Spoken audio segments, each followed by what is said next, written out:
The fourth industrial revolution is characterized by rapidly evolving technology that often outpaces existing legal frameworks. This has left communities vulnerable to exploitation by tech predators, and some punitive measures are perceived as inadequate. As more criminals get to understand these gaps in the law, they will become bold enough, knowing that if I have my 15 billion, 20 billion that I have collected from this attack, I can go and serve any time.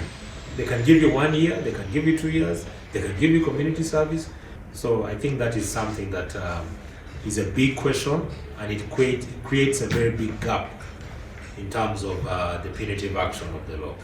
Cybersecurity experts are urging the government to establish a faster legal mechanism to keep up with the changing tech landscape. In lieu of this, Milima Security Limited has launched a month-long awareness campaign aimed at educating vulnerable communities on how to navigate technology-related risks. When we look at the bigger picture of 15 billion has been lost, it's easy to imagine, well, I don't have 15 billion. Surely it's not going to be me. No, it will be you.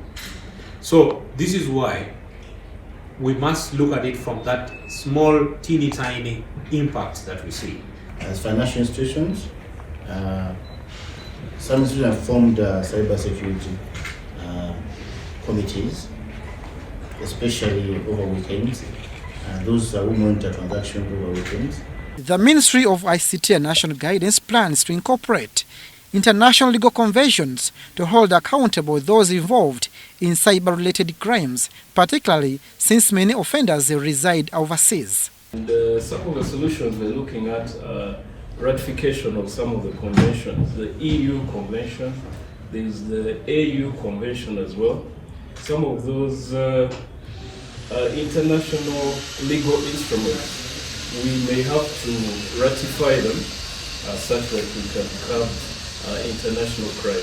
So, as much as we might not be able to wipe away the threat internally, we have created systems, we have created mechanisms internally that help us keep an eye on some of these behavioral changes.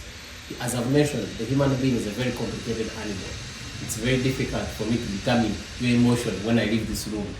The campaign specifically targets small and medium-sized enterprises, especially SACCOs and microfinances, which often employ unskilled workers, exposing business stakeholders to cybersecurity threats.